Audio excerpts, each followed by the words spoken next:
सदाशिवसमारम्भां शङ्कराचार्यमध्यमाम् अस्मदाचार्यपर्यन्तां वन्दे गुरुपरम्परां श्रुतिस्मृतिपुराणानाम् आलयं करुणालयं नमामि भगवत्पादं शङ्करं लोकशङ्करम् समस्तजनकल्याणे निरतं करुणामयं नमामि चिन्मयं देवं सद्गुरुं ब्रह्मविद्वरम् सर्ववेदान्तसिद्धान्त गोचरं तमगोचरं गोविन्दं परमानन्दं सद्गुरुं प्रणतोऽस्म्यहम्. So we are seeing the new portion now from today, which is the glory of self-knowledge. What we saw was when the student approached the teacher and the questions were asked, the teacher spoke about the importance of self-effort and why the effort is important because it is so subtle. Now here, the next portion, what was earlier mentioned, that again is getting a little elaborated, that the direct means to know the truth is only self-knowledge. Other aspects are preparatory means.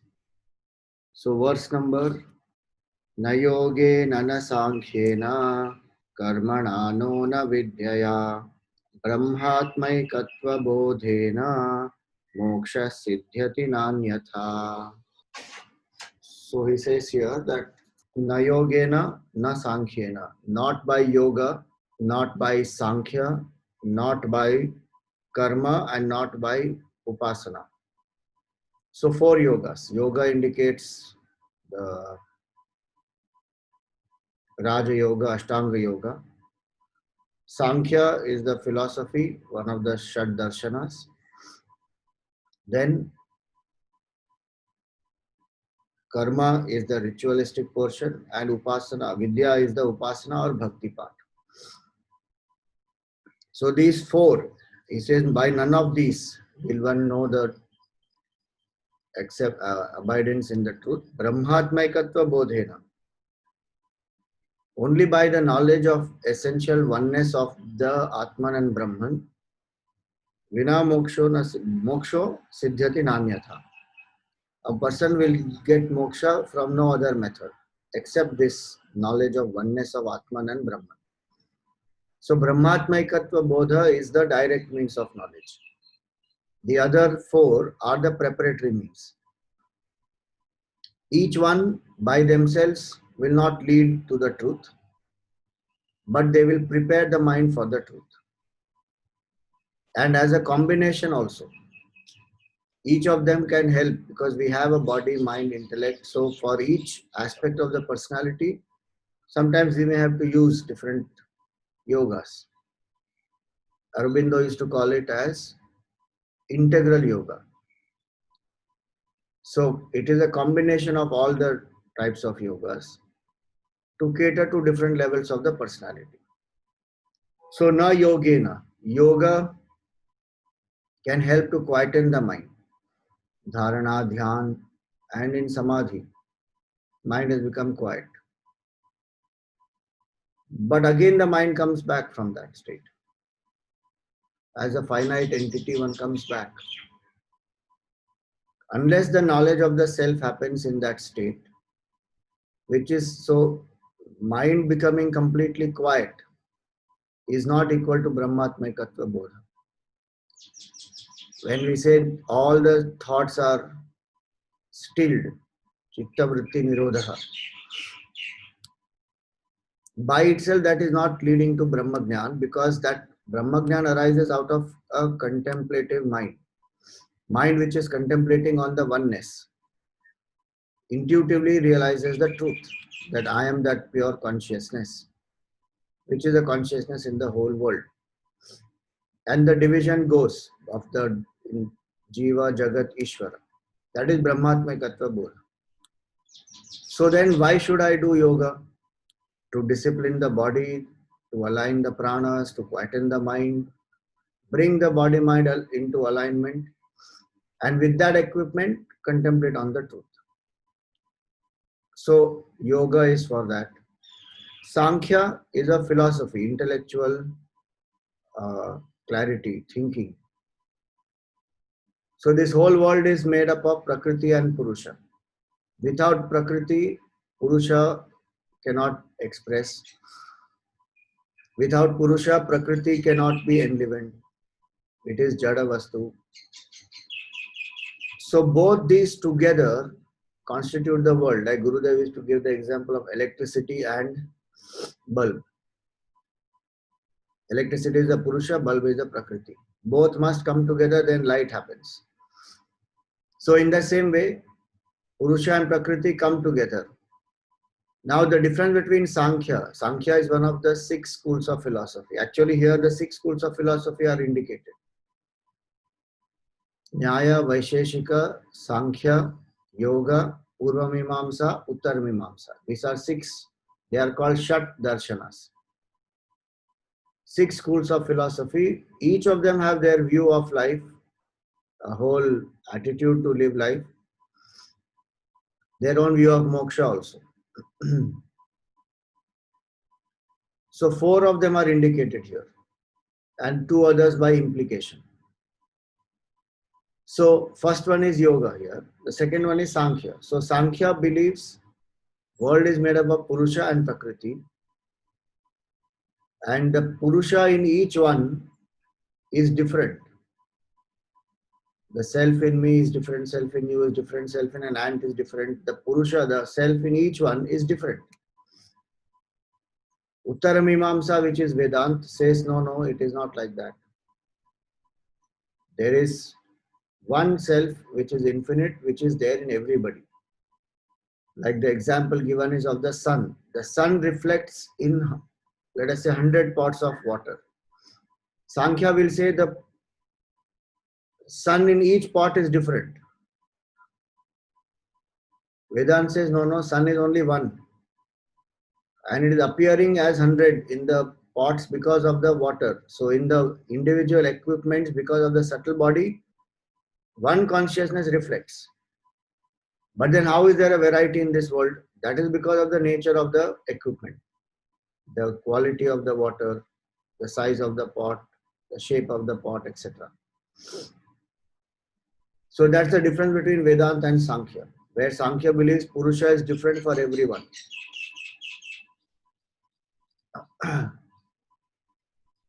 And Sankhya also will not say that this is world is an illusion.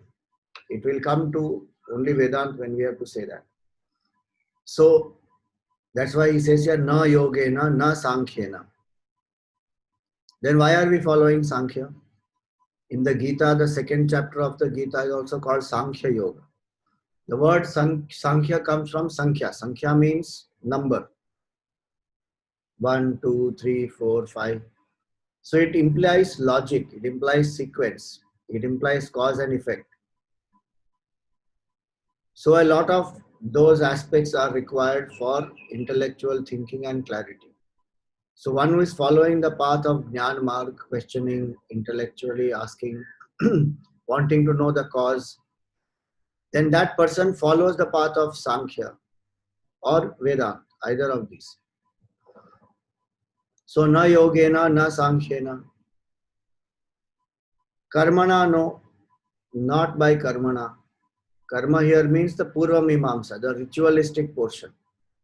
So the concept of moksha in the ritualistic portion is when rituals are done, we get punya karma, and that lot of punya karma when we do, we go to heaven, and then we are freed from old age, disease and death which we face here on this earth. In the heaven there is no old age, no disease, no death.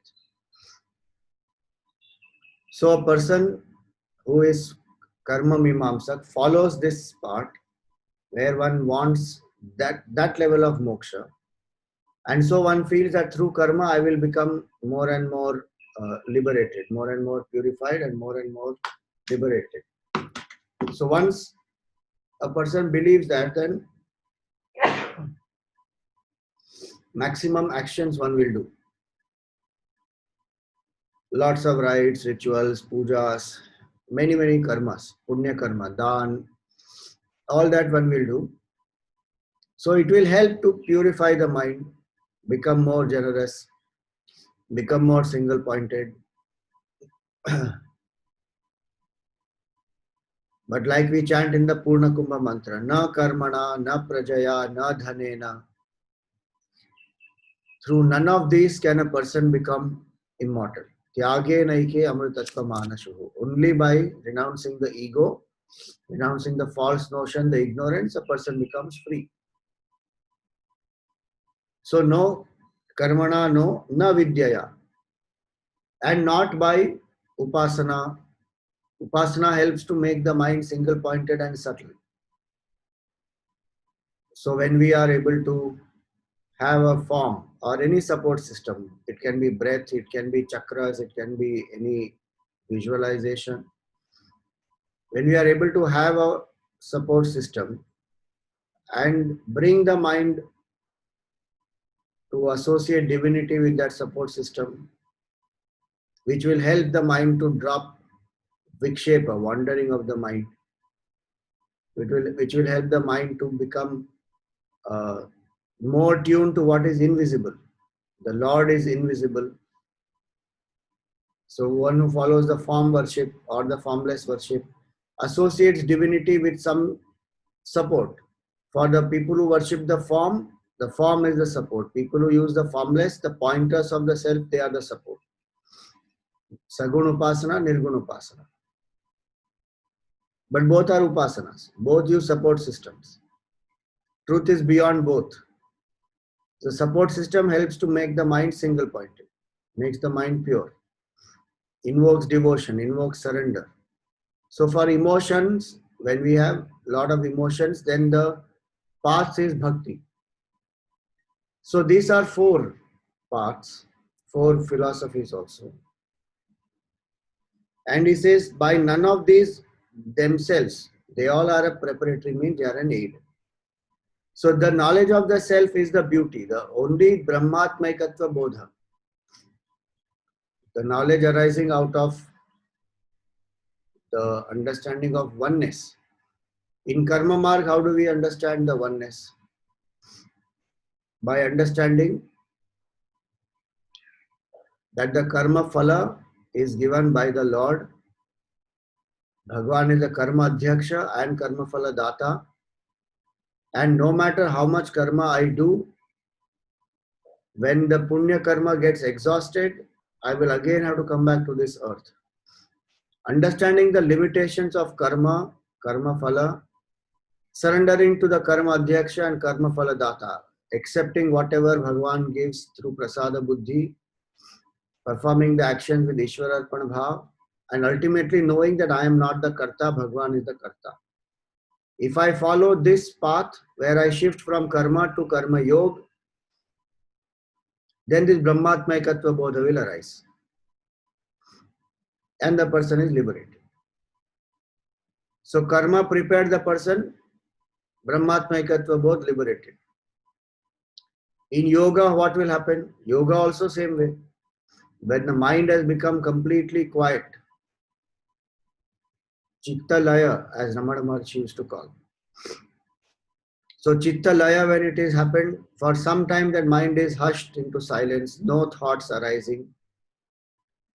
But the Vasana pressure is there, so again one is pushed out, again one gets identified with the finite.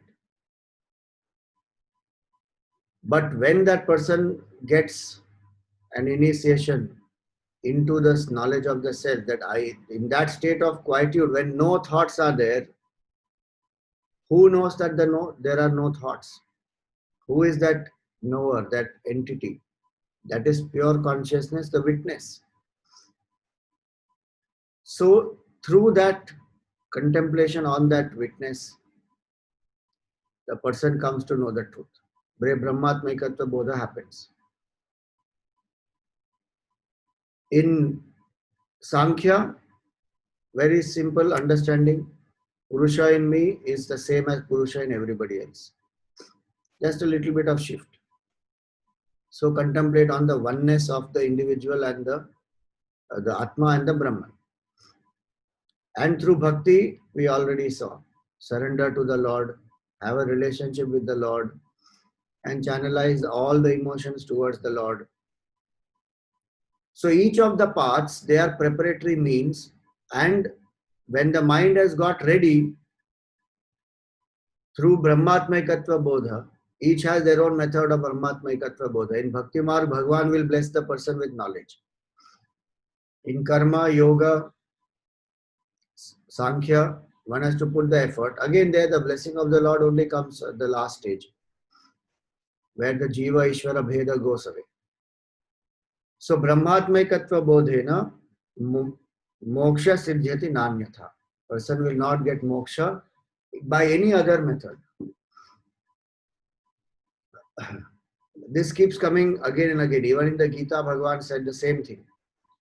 In the 3rd chapter, when Arjuna asked the Lord that if you think knowledge is greater than action, then why are you pushing me to do this terrible action? Tatkim karmani ghore mam niyojayasi keshava. Bhagavan replied there, Lokesmin dividha nishtha pura prokta maya naga jnana yogena sankhyanam karma yogena yoginam. So there he used the word jnana yoga to represent this Brahmatmaikatva bodha, and he used karma yoga word there to represent all the 4 yogas which are preparatory means. So those who are not prepared must follow any of the 4 means or a combination. We do yogic exercises also, we study the Gita, we intellectually understand, we have the Upasana where we do puja, japa, etc. And we definitely serve the society, do karma. So one can follow all also and prepare oneself and then come to this. So that's the first verse in this section, glory of self-knowledge. The beauty of knowledge of the self is that it is only direct means to know the self. Now Shankaracharya ji gives a few analogies. So now he gives some analogies. This Vivek Chudamani has this uniqueness that many principles of Vedanta are explained through different analogies, and Shankaracharya ji goes into a lot of elaborate descriptions of many different analogies. So let us see 57th one. Vinaya Rupa Saundaryam Tantri Vadana Saushthavam Prajaranjana Matram Tat Nasam Rajyaya Kalpate. So he says Veena, the form and the beauty of the Veena, Veenayaha Rupa Saundaryam. Tantri Vadana Saushthavam, the proficiency of playing on the Veena, one may have acquired. Prajaranjana Matram Tat, it is only to please the audience. However great the Veena player may be, it is to please the audience. Audience gets inspired, happy, listening to the music. Nasamrajyaya Kalpate, that is not enough to become a king. What is this connection? What is this analogy suddenly of a Veena which has come? So it was believed that Veena is one of the toughest instruments to play, and to get the sound out of it requires a lot of skill and then a lot of practice to play it very proficiently. So people used to have a saying earlier, saying that if you can play a Veena, you can become a king. Meaning it requires that kind of a capability and skill to bring the music out of the Veena and bring it out nicely. So here he says that it may be a beautiful instrument, it may produce wonderful music, you may have mastered it also, but that is all to please the audience. Just because I can play the Veena does not mean that I can actually become the king. There are so many players of the Veena, so many efficient players who have mastered it. But to become the king, a different quality altogether is required. Yes, no doubt that a person who is playing Veena may exhibit some such skills, and if that person works on it, may become the king also. If the person cultivates what it requires to be the king. So the example given here is for that a person who merely has gone through the yogas, it may be an expert in that, doesn't mean directly that the person will become. So here the word king is a samrajya. The word samrajya is also used for understanding, for the term is also for indicating that the kingdom is the kingdom within, and you become the king of that kingdom within. So to play the veena, what all skills are required? Those skills one has cultivated. So if we take the example, the veena is our own body, and the strings are the mind. The player, the jiva, has to use this equipment of the body and the mind and tune it nicely to bring out the music. But just because the person has brought out the music, tuned the BMI through the performance of the 4 yogas, doesn't mean that person will become the king of the inner kingdom. Meaning, the knowledge of the self need not arise just because the person has tuned the BMI. But yes, the tuning of the BMI is an important qualification. So the analogy is given in that way, the comparison is given in that way. So the veena is not just the external equipment, the instrument to play, the veena is our body. However glorious it may be, Vinayaha Rupa Saundaryam Tantrivadana Saushthavam. However integrated by the person may have made it with the practice of 4 yogas, but Prajaranjana Matram Tat, that can help people, that can help the individual, but that will not directly by itself make the person the king, make the person know the absolute self. So again, through this analogy, the glory of knowledge of self is brought out, that the rest of the paths and knowledge of the self, the connection between them is they are not parallel, they are serial. They are one after the other, not running parallelly. One may try to do it parallelly, like we follow the 4 yogas, so we try to study Vedanta also and we intellectually understand. And at the same time, we may contemplate also. So 4 yogas on one side, and every day certain time we spend in contemplation on the other side.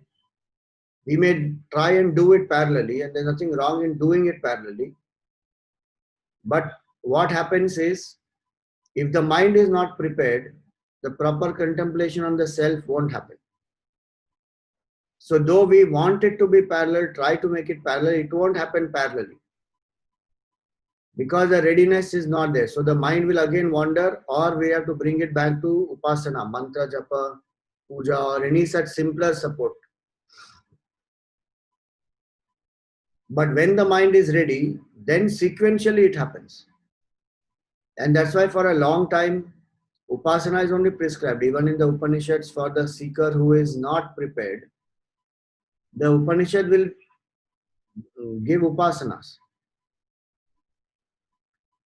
Some people think, unfortunately, that Upanishads are only Jnana Marg, there is no bhakti. Somebody said that also recently. That in the Upanishads, there is no mention of bhakti. There is enough mention of bhakti in the Upanishads. So many upasanas are given, and Bhagavan is praised in so many different ways in the Upanishads. And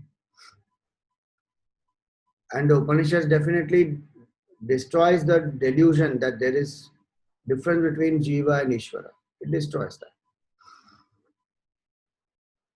So upasanas are mentioned in the Upanishads, and they will help the person to prepare the mind. So if I am not able to get the philosophy immediately, get the knowledge of the self, if I am not ready, Then the teacher will say, like in the Kenopanishad, he gives him different upasanas. Thunder and lightning, winking of an eye. Like that he gives different upasanas. Follow certain values, satyam, etc. So dharma, follow the duties, prepare your mind through dharma and karma. Then do certain upasanas. Because the student asked at the end of the discourse, when the whole Upanishad is over, suddenly the student gets up and says, "Oh teacher, you are telling all this is okay, but please tell what is the Upanishad?" The whole Upanishad got over. The bright student got the knowledge, went also. And the dull student is sitting there. So parallelly to do, we may believe it is parallelly happening, but it is sequential, one after the other. So should we not contemplate at all? Not like that. When we contemplate, we should know what is the, where is the mind abiding? Is it abiding in the state of contemplation on the Lord or on the self? If it is, then continue that. If it is not, come down to one more level, do mantra japa, do singing of the bhajans, stutis, Vedic chanting, any of that. So coming back to the example here of the veena. So when the veena is played and beautiful music comes out, many people are benefited, they feel inspired, they are very happy. In the same way, we find that there are people who will use the four means of preparation for this purpose. Like yoga is used not just to purify the mind, but many, and then gain the knowledge of the self. But for many, yoga today is just a physical discipline. Not even quietude of the mind in that sense which yoga refers to. And forget knowing Brahman through yoga. Majority use yoga today for what? For some reduction of BP, weight loss, good health, a little bit of peaceful mind. That's all. That's the limitation of yoga. So prajaranjana matram, it is only to please. Some use it even as a livelihood. Nothing wrong in the using it as a livelihood, but the ultimate goal of yoga is what? Is to know the self, unite with the self, which means to unite. Now, if I am not doing that, then it is prajaranjana matram. It is only to please people, it is to get some applause, approval. Nasamrajyaya kalpate. That does not lead to. In the same way, so many rituals are done. Rituals are actually done to get vairagya from rituals. To get vairagya from this world itself, actually. That this is a realm of temporary karma. How long can I keep doing karma? Let me rise above karma. Sankhya also is meant for that. To examine closely and analyze and understand that, Are Purusha in me, how can it be separate from all the other Purushas? There's only one Supreme Infinite. Use the knowledge to come to the boundary of the intellect and then go beyond. And same way for bhakti. Today bhakti also is used in so much more commercialization of the path of devotion has happened. All that is prajaranjana matram. Nasamrajyaya kalpate. That if that is the attitude to please, then we are using a means to purify. In fact, we are using it the opposite way. It instead of purifying me, it may bind me also. So while using the preparatory means, the attitude with which I use it and the purpose for which I am using it, both are very, very crucial. Merely using the means for the means will not work. If I say I am just doing yoga, on its own it will happen. It won't happen. One should know the science properly, follow the steps properly. When we use a Google map and we want to drive the car and we reach the destination, to reach the destination, I can't say that I put on the Google map now the car will go on its own. We have to follow, the driver has to follow the directions given there and drive accordingly, then one will reach. So I have to know the whole route and consciously drive and follow. In the same way, the 4 yogas. If I don't know their preparatory means and what attitude I should have so that I prepare, and their preparatory means for what is the purpose of this, is Brahmatmaikatva Bodha.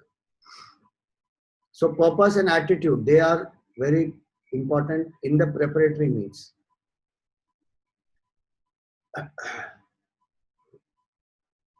Then comes the Brahmatmaikatva Bodha. The preparatory means has made me ready, then we contemplate and know the truth. So now one example was given. Now the next one he says, Vagvaikhari Shabdajhari Shastra Vyakhyana Kaushalam Vaidushyam Vidusham Tadvat Muktaye Natu Muktaye. So here this is one very famous example, a famous verse of the Vivek Chudamani. Vagvaikhari, loud speech. Shabdajari, flowery words. Shastra Vyakhyana Kaushalam, and a person has expertise in commenting on the Shastras. Vaidushyam Vidusham Tadvat, the intelligence of the intelligent, or the scholarliness of the scholar, is like that. For what it is? Bhuktaye natu muktaye. It is for sense enjoyment or for earning a livelihood, not for mukti. Again, the glory of knowledge, how is it brought out? It is brought out indirectly by saying that the knowledge of the scripture is actually to know the self. But when that purpose is not known or not applied, then we use the Shastra for some other means. So it is Vagvaikhari. So our speech is classified into 4 stages. How much the rishis have gone into the depth of each and everything, and they have analyzed and they have presented it to us so beautifully. So he says here the Vaikhari is the 4th stage of speech. Para, Pashyanti, Madhyama and Vaikhari. 4 stages. So what are these 4 stages? Where are these given? In the Yoga Shastra. So what is the Para? The thought that arises, the subtle, as Gurudev would say, the desire that arises, Vasana manifests as desire in the Buddhi. That desire, because of consciousness, it arises. In the presence of consciousness, the desire arises. It's very subtle. We still don't know it properly. That subtle state of Vasana manifesting as desire, a very subtle level of thought, let us say, that is called Para. When we become conscious of it properly, then that is called Pashyanti, to see. Para means very subtle. Pashyanti is to see. Then, when we think more and more about it, crystallize it properly, using words, descriptions. I want this, it should be like this, these are the qualities, this is the whatever, the enjoyment I will get out of it. So one has crystallized it so much more. That is called Madhyama, where we can explain it to somebody also. So that much clarity in words one brings. And then Vaikhari is when we actually speak and speak it loudly.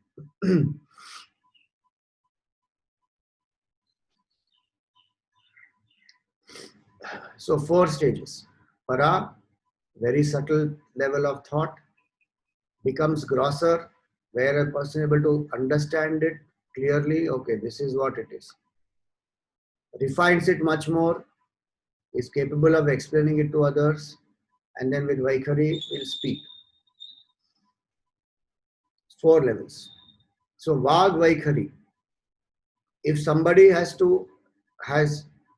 explained something very well, and here as he says Shabdajari, with the play of words, flowery language and poetic expressions and all that, then that means that person has made it so much more clearer in the thinking, crystallized it. Vag Vaikhari Shabdachari, and so they are able to give expert lectures on the scriptures. It may mesmerize the audience also. The content, the diction, the voice modulation, everything. It can just make a person, the audience is glued. Shastra Vyakhyana Kaushalam. And not that the person doesn't know the scripture, the person knows the scripture also and is explaining it well. Inspired people are sitting there listening, hooked on to that person. Vaidushyam Vidusham, very intelligent person. Not somebody who is just dumb or who is contradictory, who is not understanding the meaning of the Upanishad, bringing some contradictory thoughts with no proper clarity, not like that. Vaidushyam Vidusham, very intelligent person, knows the Shastra, explains it very well, but by itself, it will not lead to knowledge of the self. Bhuktaye na tu muktaye. A lot of people will do this only as a livelihood, or to get some followers, or to get certain popularity. Or many times it is para upadesha pandityam. We can give lot of advice to people about spiritual life, about their relationships, about their work, about their personal sadhana. We can give. But when we go through that trouble, then that knowledge is not coming to my rescue. Why? Because it is being externalized. It is only used for bhuktaye, natu muktaye. The more knowledge I get, especially the spiritual knowledge, the more must be humility and more must be the intensity to seek the self. If these two are not happening, Vidya Dadati Vinayam, beautiful line, shloka that is, Vidya Dadati Vinayam, knowledge gives humility. Vinayat Yati Patratam, with humility one becomes deserving. Patratva Dhanam Apnoti, when a person has become a fit instrument, who is humble and ready to receive, then one will get wealth. So people think that this is the actual wealth. No, it can bring actual wealth also, but it is mainly the wealth of bhakti. Patratva dhanam apnoti, the wealth of bhakti. And with bhakti and dharma, dhanat dharmam tata sukham. When I have bhakti, I will not compromise from dharma. I love the Lord and I know that's the means to reach the Lord, dharma. And so through the performance of duties, through proper understanding of what is my true nature, what is my dharma, how I am one with the Lord, dhanat dharmam tata sukham, person experiences bliss. So it starts with that knowledge in the shloka. So the more I study, I can study with the attitude that yes, I want to become the greatest scholar in this. Nobody should be able to defeat me. Or with the attitude that I want to study, use the scripture for livelihood, teach people, get some salary, livelihood. Or I can study with the attitude that I will challenge somebody and defeat them. And I will prove that this opinion is the correct one.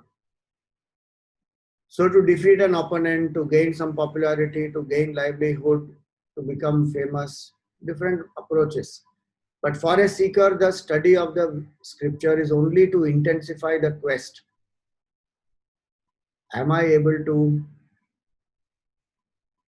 feel like the student who felt the pressure of bondage, who wants to get liberated, who wants to get the direct means. And if not ready for the direct means, who wants to use the Shastra, prepare oneself, get the direct means, get mukti. That is the attitude, muktaye. Seeker's attitude is not bhuktaye. Seeker's attitude is muktaye. So the Shastra is used for that purpose. That it must help me. It's like a map. So I must use the map, study the map, close it, start walking. It is better to have an intensity of seeking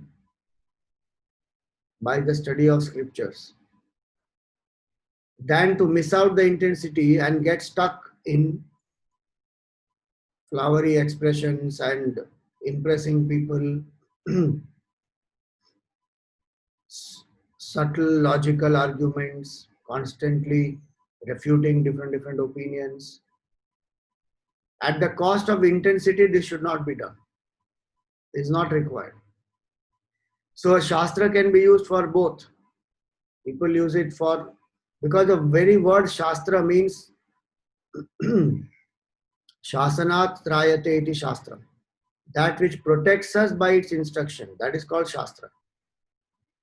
It protects us from all these, the diversions. Keeps the mind focused, makes the mind intense to seek the truth. If I am studying scripture after scripture, my intensity has not increased, then I am doing bhuktaye, not muktaye.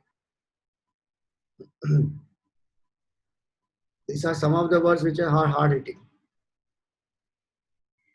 Did I get the attitude that I am a 24/7 seeker? Did my behavior through the day change, that how a seeker responds, that's the way I will respond? I will not bother about what the world says, that, how can you forgive? You will be taken for granted. The insecurity is there. I forgive because my mind has to be free. And the Shastra has taught me that importance of forgiveness. So I abide in that Shastra. That is what we learned in the earlier qualification, Shraddha. Shastrasya Guruvakyasya Satya Buddhyavadharana. Sa Shraddha Kadita Sadbhihi Yaya Vastu Upalabhyate. So the study of the Shastra must give me that intensity, and that the hunger to know the self must become more and more. That one is not satisfied even by the preparatory means. Otherwise, many people are satisfied with the preparatory means. We are very happy. Good yoga session we had today. Nice bhajan session we had. No doubt it's good if the sessions went well. But if one is content with the preparation that, okay, relatively mind is peaceful, mind is quiet, little bit of single pointedness has come, bas. Then that is not the full potential manifesting. So that's why Vagvaikhari Shabdajari Shastra Vyakhyana Kaushalam. One may have a lot of scholarly approach and explain many things one can do. But what is important is the last word, muktaye. Knowledge of the self is the main purpose. So the word Shastra, one meaning is that which protects us by telling us clearly what is the goal, what are the means. In the means, what is the classification? Preparatory means and direct means. What are the obstacles which will come on the way? How to overcome the obstacles? What are the temptations? How not to get distracted? Whole thing will be given. It's like a science, a book, proper book, like Vivek Chudamani itself. It is a Prakarana Grantha, but it will give everything. So technically, we don't even need to read the Upanishads and the Gita in that sense, because everything is given here. That is a Shastra which protects. Shasanat Trayate. And Shasti iti Shastram, that which instructs very clearly how to do and what should be done, when it should be done. Renunciation, how to renounce, what to renounce, when to renounce, very clearly given in the Shastra. So that way the shloka here is an indirect praise of self-knowledge, saying that the Shastra is meant actually for self-knowledge. The entire study of the Veda is to know those three words, Tat Tvam Asi. Not in the literal meaning only, that thou art. but the intuitive understanding that arises when the person contemplates on the truth. So that is this. Vag Vaikhari Shabdajari Shastra Vyakhyana Kaushala. So the question to introspect is this. Is my study making me more intense in my seeking? I can become intense in my seeking in the preparatory stage or in the direct stage. Either ways. With more consistency, more intensity, I practice Karma Yoga, Bhakti Yoga, Raj Yoga, Jnana Yoga as a preparatory means. And if I feel I have crossed that, then anyway the intensity will be very, very high for contemplation on the self, and the mind doesn't get distracted. So either ways, in the preparatory means or in the direct means, in both. Now this thought is continued ahead with a very puzzling verse, which has to be understood in the right context, otherwise there is a chance of misunderstanding. Avijñāte pare tattve शास्त्राधीतिस्तु निष्फला विज्ञाते Pipre तत्वे शास्त्राधीतिस्तु निष्फला. Says avijñāte pare tattve. If you don't know the higher self, the study of the scriptures is a waste. Shastraadhitistu nishphala. And if you know the higher self, vijñāte pare tattve shastraadhitistu nishphala.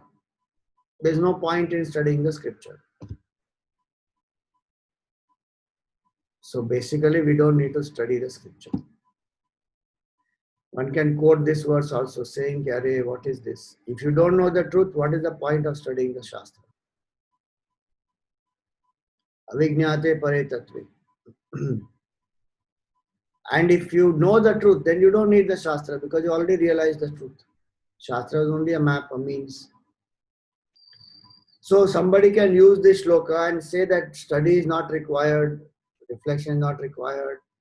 From tomorrow morning, no Vivek Chudamani class because Shastra Dhitistu Nishphala is all fruitless. Unnecessary effort, getting up in the morning, getting ready, sitting, listening, not required. Shastra Dhitistu Nishphala. And who is saying that? Shastra only saying. So what does this mean? So the context has to be understood properly.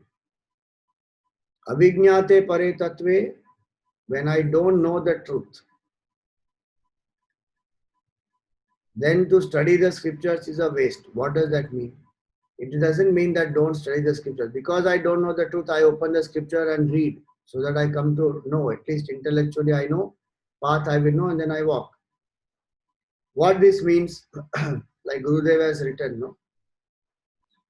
The paradox is resolved when we give a little conscious application of purified intellect on the word knowing in both the lines of the verse. Without knowing in the first and having known in the second. In both the cases, knowing connotes a different meaning. The literal and the indicative. In the first line, it means intellectually understanding, and in the second line, it means realizing. That's the difference. So if I am studying the scripture and I am not understanding intellectually, meaning I don't have the clarity, then the study of scriptures is a waste. So many people use the scripture to do their own interpretation. Take out one line, misinterpret it, speak about it, confuse themselves, confuse people also. Clarity is not there. So then the study of the scriptures is a waste, where I am not understood properly, where intellectually I am not clear. And that is the opposite also. It is confusing, contradictory understanding, misunderstanding. Then the study of the scriptures is a waste. So avijñāte pare tattve. It must result in an intellectual conviction and clarity. The study of the Shastra must give me the clarity. That yes, this is the self, that this is how God exists. This is why we say that world is an illusion. Proper clarity. Then the study of the scripture is fruitful because it is led to an intellectual understanding. And having understood that, then I should start walking the path. Vijñate bhi pare tatve shastradhitistu nishphala. When I have known intellectually, but I am not putting efforts to realize, then again, meaning of the Shastra is useless. And if I have reached the goal, then anyway I have gone beyond. But that is given, that is not even to be understood. A person who has reached the destination has no use of the map. But the person who has not reached the destination, in two stages the person needs the map. One is to get clarity on the map itself. Okay, this leads to this, leads to this. These are the milestones. This is the place. This many kilometers I have to travel. That clarity has to be there of the whole route of the destination. Plan the time accordingly. But having seen that clearly, I need to fold up that map and start walking. And then as I walk, the realizations will happen about the map. Okay, this was said, now this has come, now next step. So this is the meaning. Avijñate pare tatve shastradhitistu nishphala. One meaning is that if I have not got intellectual clarity, the study of the scriptures is a waste. Then, having got intellectual clarity, I must start walking the path and realizing what the Shastra says in my own heart. Then the study of the scripture is fruitful. If it doesn't happen, neither the preparation is happening nor the application of the direct means and realization is happening, then the study of the scripture is useless. It's like studying a map continuously and then not even embarking on the journey, or getting stuck on the way in vain arguments and intellectual discussions where the person seeking has not begun only. Then the first line applies. Avijñate pare tatve. The person has not understood the supreme truth. What the Shastra is trying to say, the person has not understood. What the person is trying to do is get stuck in some argumentation, get some benefit out of it, prove oneself as a very strong intellectual. Then one has actually not understood the scripture properly. For that person, the study of the scripture is useless. Like Shankaracharya ji used to give the analogy of a donkey carrying the golden bricks. The donkey doesn't know the value of the golden bricks. He's just carrying. In the same way, in our head, we carry golden bricks. It may be born out of Shastra study also. But from this word standpoint, it says it is useless. That study of Shastra is useless. If it is not brought about proper clarity, which pushes me to walk the path and know the truth. So these two. So again, the glory of self-knowledge is indirectly brought out, saying that the purpose of Shastra is this, to prepare oneself as well as to start walking the path, and through self-knowledge, the Param Tattva has to be known. The scripture, our Vedas go to the extent of saying that when a person has realized the truth, that state is the state where yatra vedaha avedaha bhavanti. The scripture becomes redundant after that. In fact, Gurudev used to say that to a man of realization, even the Vedas dare not prescribe the rules of code and conduct. What the man of realization does becomes the code of conduct for people. That exalted state is this person reveling in. So the study of Shastra must lead to that realization, and through that the purpose of Shastra is fulfilled. If that has not happened, then am I using the Shastra for preparation properly, gaining intellectual clarity, removing doubts, start walking the path? If that also I am not doing, then the study of scripture is useless. Then I am only using it as any other objective science. I am different, that is different. I use it for some other external means. So that is condemned. The understanding, walking the path, realizing the truth, that is not condemned. So the shloka should not be used to think that, okay, why should I study the scripture? I must study the scripture. Sarvasya lochanam shastram. The scripture is the eye of the whole world. Meaning the vision of the scriptures is what we must be guided by. So for today we will stop here. Any questions? You're welcome to ask.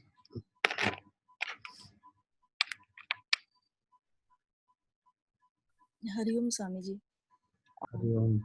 आपने जो वैखरी वाणी पश्यंती परा और मध्यम वाणी का जो बात किया, श्रीमद् भागवत और रामचरितमानस में जो तुलसीदास जी ने नाम जप की जो महिमा बताई है, तो उसमें उल्टा फ्लो लेना चाहिए या मतलब वैखरी से परा तक जाना चाहिए, या कैसे मीनिंग लेना चाहिए?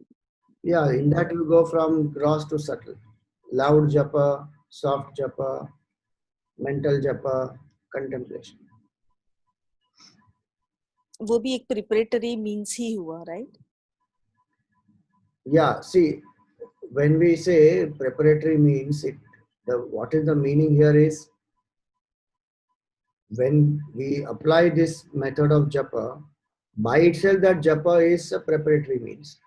But when that japa ultimately leads to complete surrender to the Lord, where the jiva and Ishvara bheda goes away, that is the direct means.